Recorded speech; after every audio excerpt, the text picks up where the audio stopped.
Warriors will be the one that are more limited in terms of what they can play, and I do expect a lot of bans towards the likes of Graves and Taliyah. Those are your primary jungle carry options. However, Rogue Warriors are the ones that are actually banning those out themselves.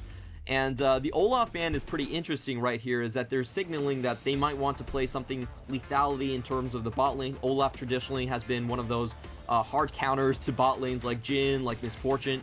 So we might be seeing that coming out from Rogue Warriors and them placing more faith in Cully.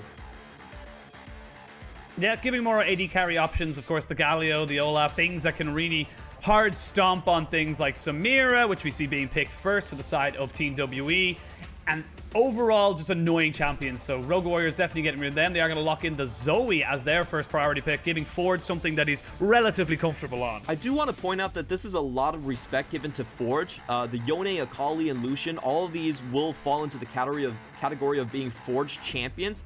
So W definitely worried that Shanks, who had a pretty mediocre Demacia Cup, might get overrun by Forge's champion pool.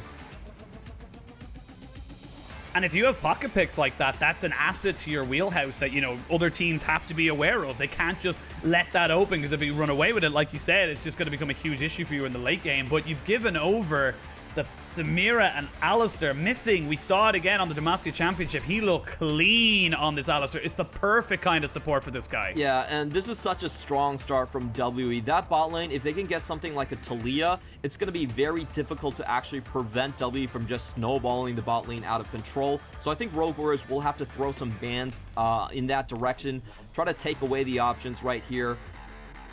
Kai'Sa is another champion that has been very, very popular. In fact, it's the most popular AD carry that we've seen throughout the first day and also through Demacia Cup. We just love playing around AD carries in the LPL. We've seen that a ton right here. And it's also interesting to see what Culling can do, because he's the one that I want to pay the most attention on Rogue Warriors. We have basically no information on him, but Rogue Warriors, the organization, have been hyping this player up as the new trump card. Kai'Sa is the lock, so we do see almost certainly the bot lane's locked in. We can see that Pantheon flex into a couple of different roles, so it is still very much something that can move. But Chocho almost certainly, in my opinion, going to be taking that one into the bot side to deal with the Samira and the Alistar.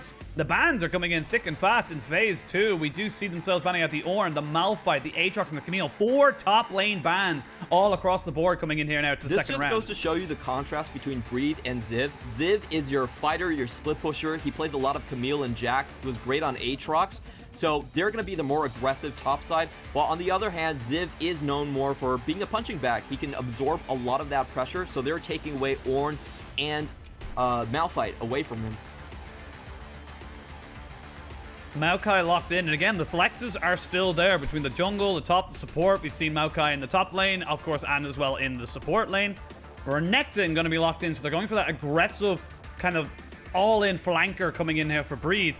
And the Sejuani, wow, okay, Beishang bringing us back to a couple of seasons ago. This is definitely not what we expected out of the jungler from Beishang right here. It looked like a very good, clean setup for the Taliyah, but they didn't take it. Taliyah has so many stuns to work with in the lanes with Alistar and with Renekton. That seemed like the go-to answer, but instead they're going to go for the Sejuani, a much more stable team-fighting pick, while on the other hand, the counter pick into Volibear is going to be handed over to Ziv. That one is very strong scaling. You can win the matchup quite easily against Renekton. And, you know, to take a look at it overall, WE kind of backed off on going full on the gas pedal right here. They could have gone for Taliyah, gone for full snowball, but they're keeping something more reserved for the team fights. And I think Rogue Warriors is going to be pretty similar in matching them in that front. I feel like with Team WE, you look at this, the Sejuani pick was, we need reliable engage. We need more than just an Alistar. We need more than just, you know, a Scatter the Weak. We need something, you know, kind of else to kind of jump in there and to back up the Alistar or to back up the Renekton. So I'm not against the pick. I just think, like you said, there is a lot. It's not very meta is probably the best way I can put it. But in the LPL, we don't care if it's meta or not. As long as it works, it does not matter.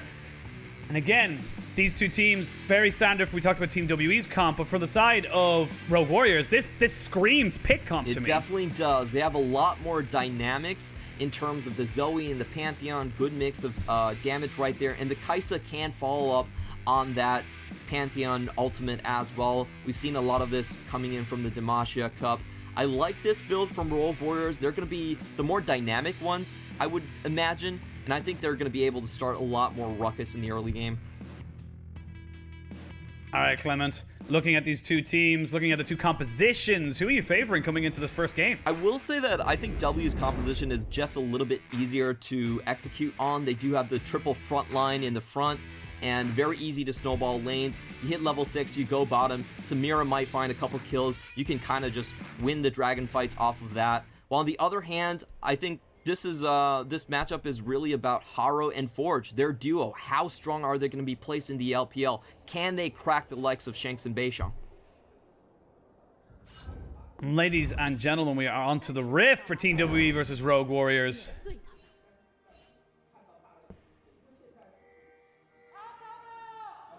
It's good to be back, Clement. It's good to be back.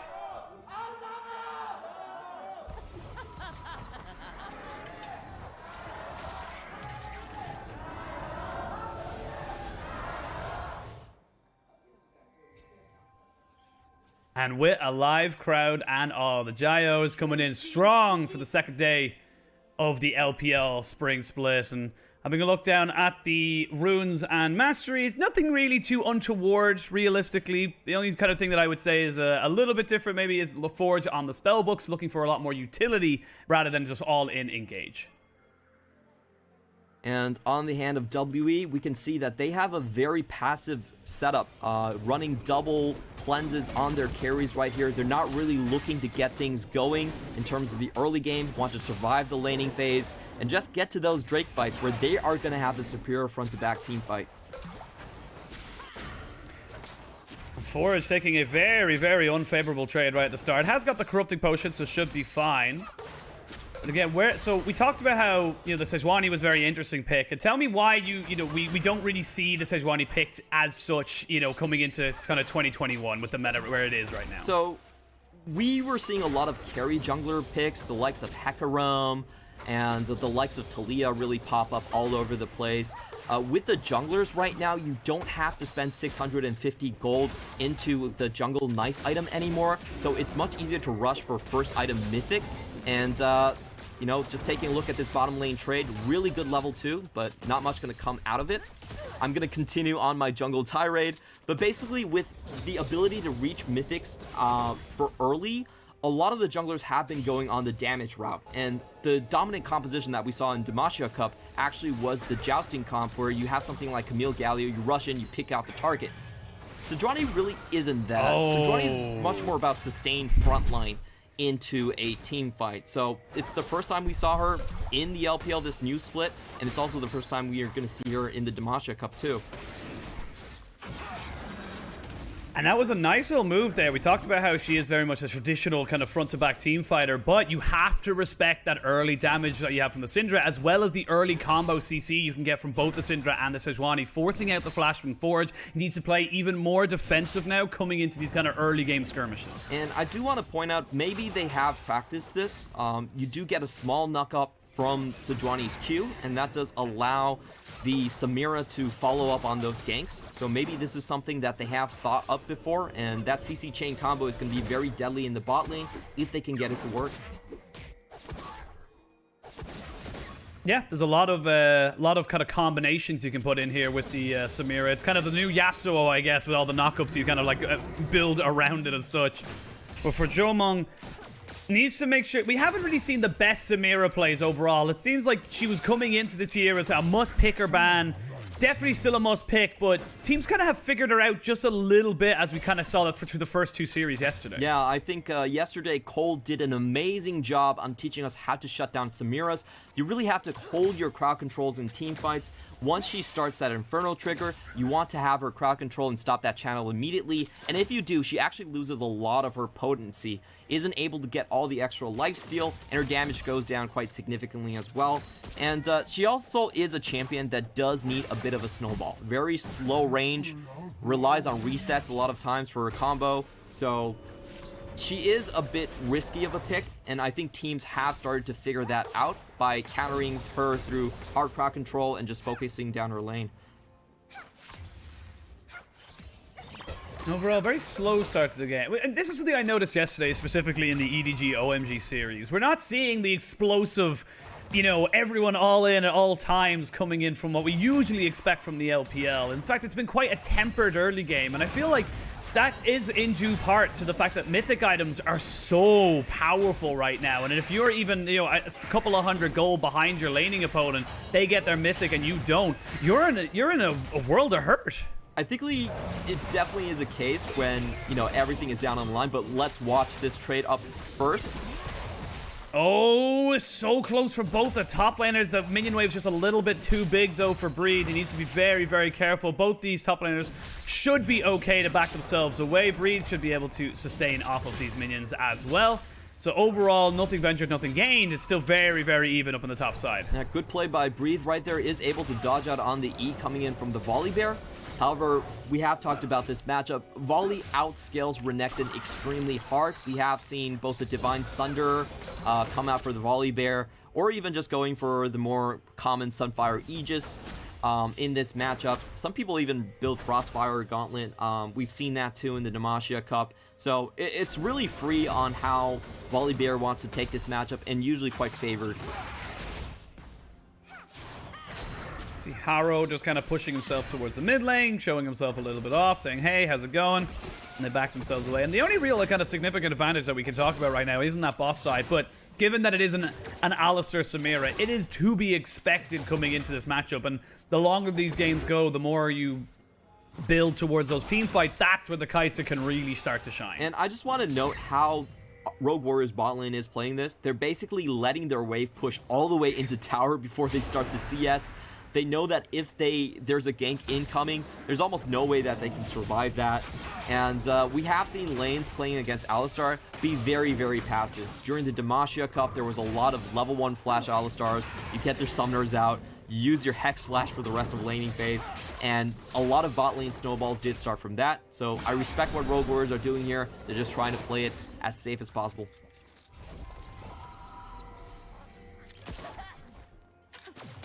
And let's take I suppose, a kind of a step back and talk about these kind of two teams, as you know, they are some of the more well, WE especially, definitely one of the oldest, if not the oldest organization in Chinese League of Legends history. And for WE, a good season this year kind of feels like it's been in the making for a very, very long time. They haven't really been at the top for a good few years now.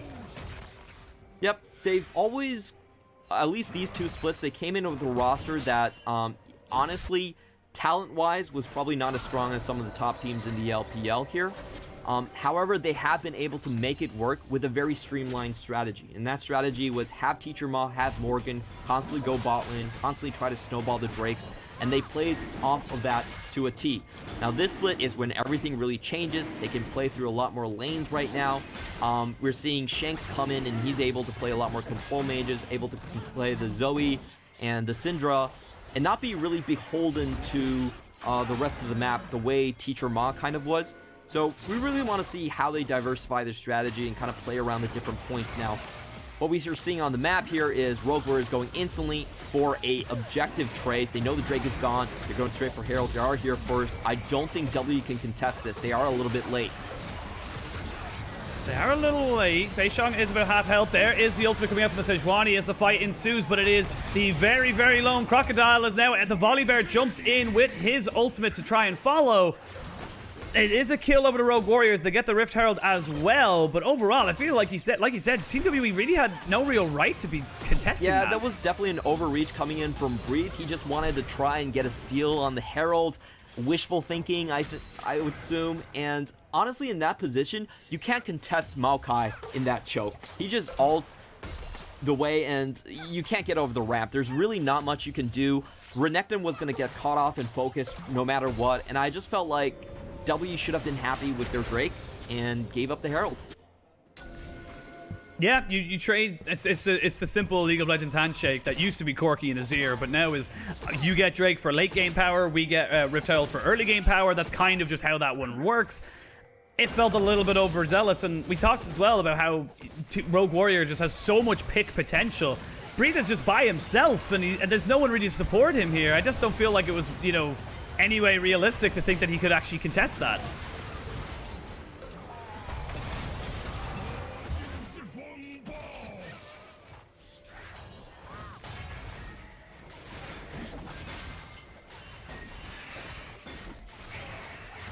Clement, are you still with me?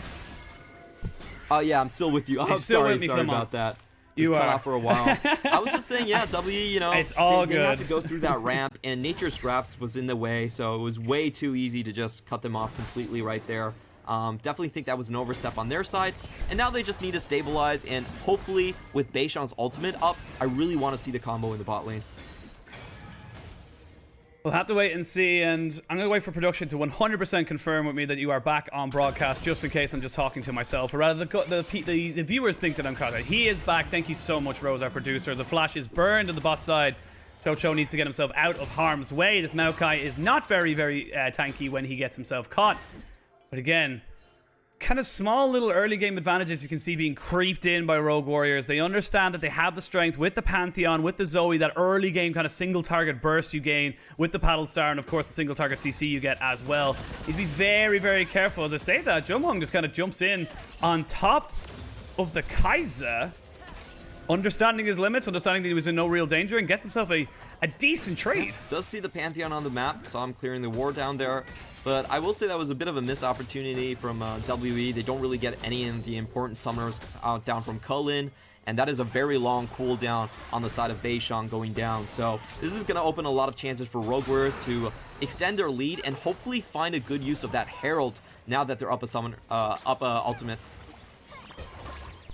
And not a huge amount of mana here on top of Ford, but the flash and the pulverize means they're going to go for this full engage. Missing will, however, fall. There is the Maokai ultimate. They're going to try and see if they can lock people up. Ford's just trying to back himself away. Goes golden as well. And they are able to take down the Shizwani, and Ford is still alive on the back end. Breathe did pick himself up a kill, but Ford takes down another just before he falls. Rogue Warriors coming out very much on top of this. It's a 3-for-2 overall. But now Rogue Warriors, they're in a little bit of no man's land. They're just trying to kite this one out. Chocho goes golden, but Pantheon cannot flash away. Now it's Ziv and Chocho versus Breathe and Shanks. Can they just stop them from getting out? They've got so much damage, but they haven't got the range to put it down.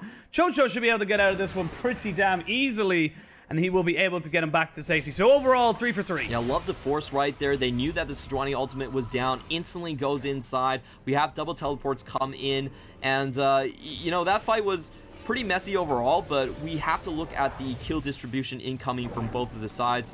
And I will say that this Pantheon is going to cause some trouble right now because he's 2-1-2, already has a Gore Drinker complete, and that is a point that I think Rogue Warriors will try to drive home with Haro. You look across the board, you know, in terms of summoner spells, it's pretty much only Civ who has got his flash available to him for this potential dragon fight coming up now in 10 seconds time.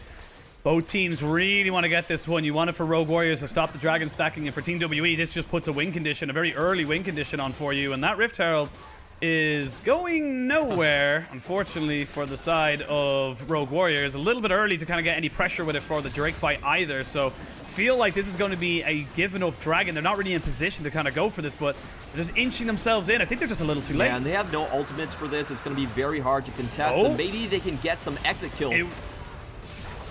The Skyfall comes in, but Harrow's in no man's land, and he gets completely taken down. Now the fight's very much in favor of Team WE as they chase them down. Ziv had his flash, and now he doesn't anymore. He had to burn it to get himself out to safety. It felt like, again, another gentleman's handshake of like, oh, well, you gave us a free kill at Rift Herald. We'll give you a free one at the Dragon. No worries, guys. And they back away, Dragon over to Team WE, and now they have the stacking. And W under a very comfortable position. This is exactly how we said they should play their comp. You know, you have your front line set up. You're on the blue side, so you're looking at the double ramps. It's very easy to control people there. You have the Alistar, you have the Syndra pushback. The only way that Rogue Warriors could have entered those choke was actually just for Haro to faceplant into the middle of the enemy team. And, you know, if you're using that much just to get through those chokes, it's not usually going to land well for you after the follow-up. So a bit unfortunate right there. I definitely feel like both of these teams could play the objectives a little bit slower, be willing to give them up, and just handshake on the resets. Yeah, it feels like they're still trying to keep the essence of the LPL where we just fight over anything. But look at it, this was just a frame perfect, you know, ultimate from Beishang. As soon as the Pantheon comes in, he's able to stun him up and just get him down to half health. So even with the damage mitigation, it means nothing. And that was absolutely beautiful coming in from Breathe as well. You know, he just sneaks up behind the Pantheon. That CC lock goes down, and there was no way that Haro was ever going to wake up again before he sees the gray screen. So well done on that part. And right now, I think WE in a very comfortable position. Their game plan is pretty much set in stone. We're just going to snowball the Drakes. You're going to have to come in, contest us. And for Rogue Warriors, they have to make this pick composition work. They have the Zoe, they have the Pantheon, but they haven't found the picks just yet. Oh, speaking of picks, Forge gets picked off and deleted. Anything you can do, we can do better, says Team WE, and they are now starting to ramp up the pressure. Now we're starting to see the cracks form in the side of Rogue Warriors, because they should have the pick composition. They shouldn't really be getting caught out like this. It's just going to cause them even more trouble later in the game. Yep, their comp at this point can't really contest the 5v5, so they're getting pushed around the map right now. And I just need to see more out of this team. I think they need to find a couple more picks coming in with Haro, with that Gore Drinker. He can take a lot of damage. He can even chase targets into the tower quite easily. He doesn't get the tower damage immune, but with the lifesteal on that item, he is able to survive a lot of punishment. And the other, I would say, shining point for Rogue Warriors is probably still the top lane. Even though Volibear is down 3 kills, that is a matchup where if you get to 3 items, you can still kill the Renekton no matter what. It's actually quite an easy matchup for the Volibear to handle right there. So Rogue Warriors, they still have some outs, but right now the game is firmly in W's control. I think for Team WE, especially when you say, like, just referencing the Volibear versus Renekton matchup, this is the time to strike. Strike when the iron is hot. You need to know that you'll have a Gore Drinker versus 2 half items from the side of the Volibear. You have the options to kind of go for these trades, go for these aggressive moves. You need to be the ones kind of pushing forward. Whereas, for the Rogue Warriors, they just need to kind of calm down, relax, realize that they are the ones that have the advantage coming into the kind of like, the later stages of that particular 1v1, and they can make things happen with the Kai'Sa and the Maokai as well once they become just kind of late game team fight gods. So overall, I think Rogue Warriors are going to be happy enough to just kind of play defensive. As long as they don't get picked off, they should be in a strong position to contest. Maybe not for the next dragon, but definitely for the 4th. I like what Rogue Warriors are doing here. They're picking their targets wisely. Shanks is the easiest one on the map to hopefully get something on. They don't find it, and here comes Beishang. Beishang is there, but also the TP coming in from Breed as Harrow has to flash away, but he has not flashed far enough, and he will fall down. Rift Herald going to go down into the mid lane as well. 1 minute until the dragon, and Team WE, they want gold now. They want to reset, get themselves as strong as possible for this 3rd Drake fight. And WE are just winning this map out with all of the patience. Look at their setup. They're playing something. They didn't go for the Taliyah pick, didn't go for a lot of early lane kills. Instead, they just sat in their lanes with cleanses, waited out whatever Rogue Warriors could throw at them. They have the wave manipulation now, and the 3rd Drake is coming up. 30 seconds. This is a perfect reset on their side. They're going to be ready, and they're going to be early to that objective. So, once again, Rogue Warriors, they're doing the right play, but they're also just getting punished because the rotations are coming in a lot faster on WE's side. Yeah, and you can see this Harrow just like overextending, not realizing where Beishang was, and he's just now in a terrible position. I think that was a case of Harrow. I felt like he misunderstood that Shanks. He probably thought that Shanks did not have his cleanse, or else that he wouldn't make that play.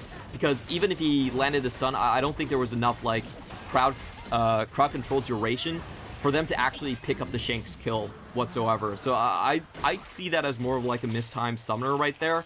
And W off the back of that, very easy 3rd Drake, not even contested. And we talked about kind of the question mark that was, or that is, Shanks coming into this WE roster. Can he kind of fight with the big boys? Now, I'm not in any way saying that Forge is one of the big boys. That's reserved for Rookie and Knife. But overall, what's your assessment been of this, kind of relatively new mid laner coming into this roster, especially from this first game? I think W does a very good job of protecting him in terms of the draft phase. And this is what we've seen. They usually give him counterpick, and they ban out a lot of those champions that are potentially can't snowball early kills onto him. So we saw this game as well. It was a triple ban onto Forge, and in the Demacia Cup, they were also constantly giving him counter picks as well. So it's kind of hard to say what his absolute strength is, but by the way that W are drafting so defensively around him, my guess that he's probably a little below average, and they want to keep him safe at all times. Hey, if you're, knowing your weakness is kind of half the job right now, as we see everyone getting spotted out here, and then they might be in a little bit of trouble. They are being pinched in, so they wait for a little bit of support, but that's not going to happen just yet. They're going to jump straight on top of the volley bear. Ziv, however, had no support of his own. What turned from a 4v3 into a 4v1 so quickly. Rogue Warriors giving away another quick kill, losing the flash from Forge as well. It's just really overzealousness coming out from Rogue Warriors, and it's being hard punished by Team WWE. And you could tell that that just wasn't a coordinated pick. That was Ziv trying to go in and find something blind. Rogue Warriors did have the means to follow up with the Pantheon Ultimate and the Killer Instincts, but they chose not to because they knew that if they did, that was just going to be more kills over to WWE's side. Unfortunate, Ziv wanted to do a gambit, and it didn't pay off. Way more members than he expected in their own jungle. A lot quicker on the trigger, WWE were, and now with Dragon up in 3 minutes, you've got plenty of space with all the outer turrets or tier 1s down now for the side of Rogue Warriors. Team WWE have plenty of space to make aggressive plays like this, where they can maybe potentially contest the Raptor camp. They have a lot more options, but what I want to know is how do Rogue Warriors come back into this? We're seeing Team WWE capitalizing on mistakes, and they're kind of ramping up to their power spikes of 2 items, potentially before the 3 items come in for the side of Rogue Warriors. Where do Rogue Warriors want to see this game go if they want to come back into it? So I think Rogue Warriors still have a shot just because of how brittle WWE's backlines actually are. Both Samira and Syndra, they don't really peel for themselves. They're actually very easy to pick off in terms of these team fights. So if they could coordinate a backline dive, if they're able to bait out the cleanses and get a sleepy trouble bubble, it's very possible to just burst one of these targets down. But outside of that, they're kind of hopeless right now. WWE's front line is just way too hard to crack open, and if WWE position correctly around these objectives, they've got this Dragon Soul in the bag. Oh, might be a pick coming in, but a great scat of the week. Just completely stops everything from the side of Team WWE. And they're holding their lanes fantastically well. They're not making sure that Rogue Warriors can't get any advantages in the side lanes. They're making sure they're not getting caught out. Honestly, just from a positioning and kind of wave management point of view, this has been perfect for the side of Team WWE. As I say that, Jomong! Cleanse used. Gonna be forced to cleanse, and he's gonna be... Oh, does he die? Yes, he does. There is enough damage there from the Kaiser. But Jomong, I just was praising you right there. How none of you were getting caught out. You were all doing perfectly well, and you had to ruin it. God damn. I don't want to blame Jomong that much. Honestly, this is how Rogue Warriors composition is supposed to work. You can see that they had double globals falling up after that sleepy trouble bubble, and it's very, very easy to find picks like that straight before the Drakes. Unfortunately, in terms of this timing, it's not going to matter much. It's just 550 shutdown gold going over to Kulin, but Jomong is going to be able to, revive and just come back to the Drake fight in time. However, he's missing double summoners. So what Rogue Warriors are basically banking on is trying to get the same play again on the same target. Just a little bit later, as you said, just so they can contest for this soul, as it will be a Cloud Soul. Not the most impactful in the game, but definitely something that someone like a Renekton or a Sejuani can utilize very, very well. The extra movement speed to be able to reposition after you ultimate is actually very, very powerful on someone like a Renekton. And for someone like Samira, who's able to kind of pop it so quickly and just keep moving away and kiting in and out, is actually very, very powerful as well. So they want to be getting this as quick as they possibly can. 24-minute soul would be pretty nice for them, as Harrow takes about half his health, or about a third. And overall, it feels like it's just Rogue Warriors. They're going to have to fight here. They don't really have a choice. They're getting some good chunk damage onto the likes of Missing, and there goes Jomong. Jomong has to go and try and fight everybody. It's a flash in from Missing as he goes with the Pulverize. It's a great Pulverize down, but with 2 quick kills, it's exactly what you said you wanted to see from the side of Rogue Warriors, Clement. They get themselves 2 quick picks, and that's almost certainly going to mean a dragon for them. That was a bit unfortunate on the side of WWE. I felt like they were still in a very strong position. However, Jomong being on that side of the map was a little bit weird. If I was reconstructing that fight, if I'm WWE, I would actually be willing to sack that mid lane tower just to get the Dragon Soul. I feel like that's such a huge boon. It's a constant buff that you have. It gives you the Elder earlier as well. And Jomong just kind of puts himself in a position that's very easy to pick up. He has full vision. He has full vision. There's a pink ward. Yeah, that was that was actually maybe the pink ward just went down. I'm not quite sure. I'll have to triple check the replay. But I feel like when your team is in the river and you're contesting over the dragon, you should have a sixth spidey sense to kind of say that there's probably people in this bush. Maybe I shouldn't walk towards it. And again, we talk about it over and over again, but the power, the pick potential coming out from Rogue Warriors is so potent and so prominent that if you get caught out like that without summoners, which Joe Mung had, because of course he lost it in the previous death he had, you're just dead. There's nothing you can do. You can try your best, but if your team aren't ready, you're just gonna die. Exactly is the case right here, and I think Jomung has definitely learned his lesson. That was a situation where you definitely don't need to be mid lane, and right now Rogue Warriors, they have bought themselves essentially 5 more minutes to scale up and meet themselves again. Taking a look at the items, Jomung is still somewhat ahead in terms of CS and the items on the AD carry position, and they still have a better front line. So if they catch Rogue Warriors out here in the open, this is a pretty free engage on their part. You're going in. Oh, they're going to go in with a 2 ultimates burn there to try and get Chocho down, but here is the Skyfall. Here's they're going to go in. Rogue Warriors trying to replane them in, but look at the Forge. Look at Kaiser. Kaiser and Forge are untouched. They're able to try to free fall if they can get it, but like you said, the tanks of Team WE are just too damn tanky. They can't burn those health bars quick enough. They do pick down Ziv, and that means the Baron potentially could be on the cards here. I don't really like what Rogue Warriors were doing. I felt like they were fishing too hard for picks right there, and they showed their entire 5-man combo right there, right in the mid lane. So it was very easy for W to just say, hey, we have the better front line, we're gonna rush in, and now they get pulled in too. So this is for sure gonna be Baron going over to WE. Kellen just walked a bit too, got his hands caught in the cookie jar, wanted to pick up a little bit more vision, get a little bit more presence around in that mid lane, but unfortunately for him, he just stepped a little bit too close. Missing, however, needs to be a bit careful as well. Just needs to be very aware that there's a TP coming in. Baron is down below half HP. Ziv is here. The Pantheon is available. The Smite Steal is there. It's a level advantage to Beishang, so it shouldn't realistically be a 50-50. It is not. They throw in a couple of Qs, but nothing goes down. WE pick up the Baron. That paddle star did get me gasping right there. We already have 2 items completed on Forge, and there was a real chance there that that Baron Steal could have gone over. Unfortunately for them, Beishang still had his finger on the Smite. Very well done by him. And they're just snowballing this map right now. What Rogue Warriors really need to do is they probably need to set up some sort of 2-man game in one of these side lanes. They can't be grouped up mid whatsoever. If they're grouped up mid and WC them, they're just going to full-on engage. So they have to have one of these side lanes pushed up. They need to find a 2-man game, most likely between Haro and Forge. Find a kill that way, and then try to force WE into a position where they have to play a little bit more defensively. And overall, apart from a couple of small, missteps coming out from Team WE, the Rift Herald, obviously they gave away a kill, Jomon getting caught out twice, it's been relatively clean from them. It's been relatively solid, and it hasn't really felt like they've been out of control of this game for very longer than, a couple of seconds. And these are the games that coaches really like, because if you look at the VODs, none of this happened out of skirmishes coming from the lane itself.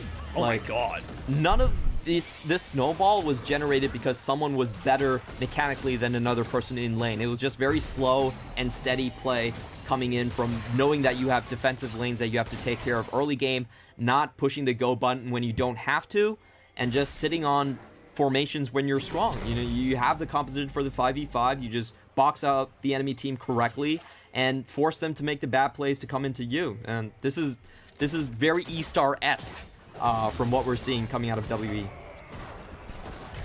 Alright, 40 seconds now until this Cloud Soul point comes back The solo up. lanes aren't here Haro for WE, is on the though. They're fronting. Yeah, I was going to say, and Haro is on a bit... He's in a bit of a backside kind of position. He could come in and try and find out Jomong. Missing and Jomong trying to use the best of this Baron buff that they possibly can. They realize they have no eyes on Haro. They're going to back themselves up. Now with the combination of their solo lanes, they feel a little bit safer. Beishang jumps in. They're going to jump straight onto Ziv, and he hasn't really got any kind of tanky stats. He has to ult away just to keep himself alive. They're jumping straight in on top of Forge. Great engage from Missing, and now it's a 4v5. It's a fight on 2 fronts, though. It's 3 in the front, 2 on the back, but now there's 2 dead, and the rest of Rogue Warriors have to back away. But with the Baron buff, they can take an inhibitor. They may be looking at the Nexus. Shanks and Jomong were just completely untouched in that team fight. Once again, W know their team comp's win condition front to back team fight. We're gonna engage on you whenever we see you, and Rogue Warriors just wasn't aware about that. You know, they were showing all of their members right there, and it was kind of an easy call for WE. Just go straight in, nobody touches the carries, and they're gonna snowball this inhibitor down and potentially just take away game 1. They've got 10 seconds until Forge comes back on this Zoe, so it is still a little bit touch and go. No more Baron buff. They will take a Nexus turret, and they will back themselves away. There is a Cloud Soul awaiting them. Their lanes are in perfect position. You can see them pushed up right up to the tier 2s. But for Rogue Warriors, do they want to fight this? I think they kind of have to, really, don't they? They kind of have to go in, but if you look at all the summoners, W really didn't expend anything to get that last team fight win. Their carries are still incredibly safe. How are they going to make it past the ramp? They aren't. Oh, they are not, and that is going to be the Kaiser down. That is your biggest source of constant DPS, dead in the water. Ziv dies again. He's up and he's down. 0, 4, and 5 on the volley bear, and they jump straight onto Forge. They're not done here. Team WE want to take away everybody's life. It is only the Maokai left alive, and with a bot wave pushing in, they're going to push themselves straight onto these inhibitor and Nexus turrets. What a clean game coming in from WE. It was an absolute statement on how they are going to approach this season. They're going to come in slow and measured. They're still going to incorporate Jomung, who was their biggest carry in the last season, and they're going to play around him in those team fights. So very well done by WE. None of this was based off individual mechanical skill. It was all about judgment, knowing your draft, and knowing your win condition. So WE just played a textbook game.